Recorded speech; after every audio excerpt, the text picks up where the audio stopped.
तो नमस्कार, मैं पंडित ब्रजेश चंद्र पाठक मनोकामना ज्योतिष चैनल में हाजिर हूँ। मिथुन राशि का मासिक राशि फल लेकर मार्च माह 2024 मार्च माह में मिथुन राशि वालों को क्या क्या सावधानियां बरतनी हैं। गोचर फल के अनुसार इसको आप जन्म कुंडली के हिसाब से, अपने पुकार के नाम के हिसाब से इसको नाम दे, अब इसका फलादेश देख सकते हैं। अपने उपनाम के हिसाब से, जिनकी कुंडली नहीं है, अपने नाम के आधार से आप इसको फलादेश देख सकते हैं। मित्रों, आप आगे की भविष्य जानने के लिए जो हमारे चैनल पर लगातार शेयर, लाइक, सब्सक्राइब कर रहे हैं, उसको पसंद आए तो ज़्यादा से ज़्यादा शेयर करिएगा, क्योंकि मिथुन राशि वालों के लिए मार्च माह थोड़ा सा संकटमय समय आने वाला है आपका।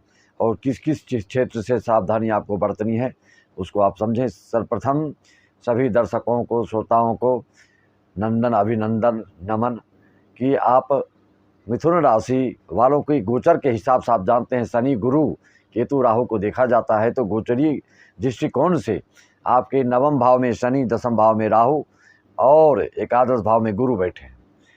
तो अब खास करके अप्रैल के बाद तो आपकी स्थिति और बिगड़ सकती है।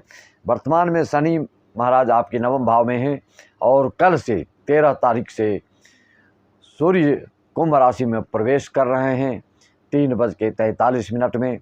तो यह शनि सूर्य आप जानते हैं पिता पुत्र की युति होने जा रही, संयोग बन रहा है नवम भाव में।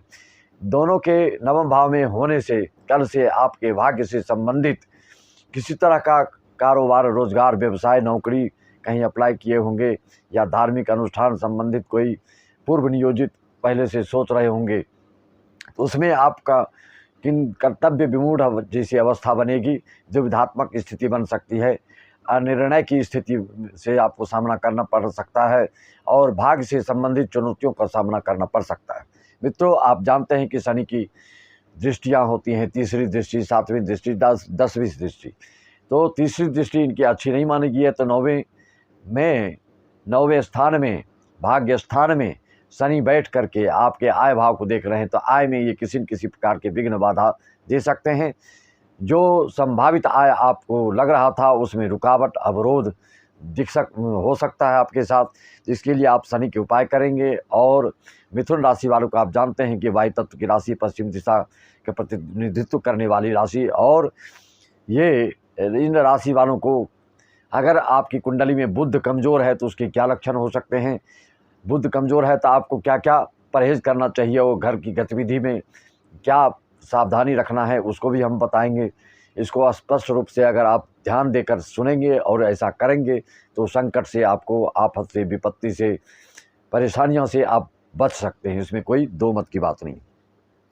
राहु दसम भाव में है तो ऐसे आप केतु स्थित जानते हैं आप चतुर्थ भाव में आपके पड़ रहे हैं। तो उस हिसाब से पारिवारिक दृष्टिकोण से भी कुछ स्थितियां अनुकूलता को नहीं दिख रही है, कुछ पारिवारिक परेशानियां भी आपके साथ हो सकती है। और गुरु आय भाव में है तो संतान से संबंधित मिथुन राशि वालों को संतान प्राप्ति आदि हो सकती है और संतान से संबंधित कोई खुशखबरी मिल सकती है। लेकिन आगे चल के गुरु भी जब द्वादश में जाएंगे तो विद्यार्थियों के लिए तो शुभ फल मिल सकता है, लेकिन बाकी लोगों के लिए, केस मुकदमा वालों के लिए जिनका चल रहा है तो उसमें परेशानी। लेकिन अच्छे मित्र आपको साथ देंगे, यह भी संयोग बन रहा है। मित्रों, सातवीं दृष्टि शनि की तृतीय भाव में पड़ रही तो भाई बहन से भी कुछ प्रतिकूलता दृष्टिगोचर हो रही है।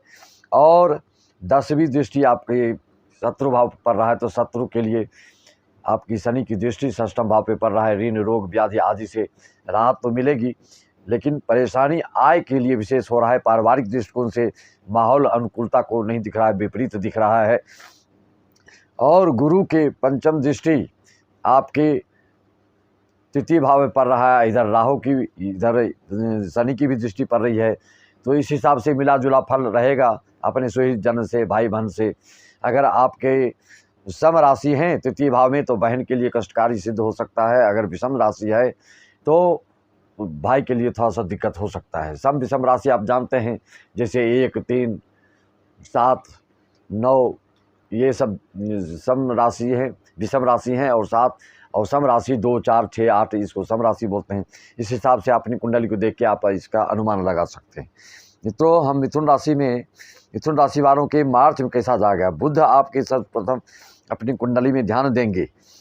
जिसका बुध अंशहीन हो या किसी गलत ग्रह के साथ संयोग बना रहा हो या षष्ठम अष्टम द्वादश में शत्रु भाव में बैठकर किसी गलत चीज़ से युति बन रहा हो, तो ऐसे लोगों को क्या होता है, बहन बेटी बुआ आदि से किसी न किसी तरह से कष्ट का अनुभव होता ही होता है। और ऐसे लोगों की घ्राण शक्ति, सूंघने की शक्ति कमज़ोर हो जाती है। आपको गंध दुर्गंध जल्दी पता नहीं चलती है। बुध जिसके खराब हो, अंशहीन हो, तो उनको मनी प्लांट नहीं लगाना चाहिए और मसालेदार चीज़ों को खाना नहीं चाहिए, अन्यथा आप और दिग्भ्रमित होंगे। और घर में ऐसे लोगों को मछली पालन और पक्षी को घर में रखना अशुभ माना जाता है, शुभ नहीं होता है। यह लाल किताब के हिसाब से ऐसा निर्देश दिया गया है। चमड़े का बेल्ट जैकेट आदि ना पहने, हरे रंग का उपयोग ना करें, छत पर कोई कचरा आदि को जमा होने ना दें। यह सब बुध राशि के अगर कमज़ोर होंगे तो ये सब लक्षण आपको दिखेंगे। मित्रों, सूर्य के आने से नवम भाव में, तो आपके लिए पिताजी के लिए भी कष्टकारी सिद्ध हो सकता है, भाई बहन के लिए भी दिक्कत हो सकता है। भाग्य से आपको बहुत ही संघर्ष करना पड़ेगा। इसके राहत पाने के लिए आपको हनुमान चालीसा का पाठ, विष्णु सहस्त्र का नाम और हरे पौधों की सेवा, गाय को हरा चारा खिलाना बुधवार को, आदि उपाय करके आप इससे निजात पा सकते हैं और आपको इससे राहत मिल सकती है। विशेष करके शुरुआती अभी जो चल रहा है अप्रैल तक, तो आपको कुछ न कुछ तो शुभ दृष्टिगोचर होगा, शुभ फल प्राप्त होगा। लेकिन आगे जैसे जैसे साल के आगे बढ़ेंगे तो आपको दिक्कत को सामना करना पड़ सकता है। यह राशिगत फलादेश मैं बता रहा हूँ, इसको अपने आप पूर्ण रूप से लागू मत करिएगा। आपको व्यक्तिगत रूप से अपनी कुंडली के बारे में, अपने भविष्य के बारे में, अपने संतान के बारे में, रोजगार व्यवसाय के बारे में आदि चीज़ों को जानना है तो आप हमसे संपर्क करके मौखिक 301 डाल के आप सारी जानकारियाँ प्राप्त कर सकते हैं।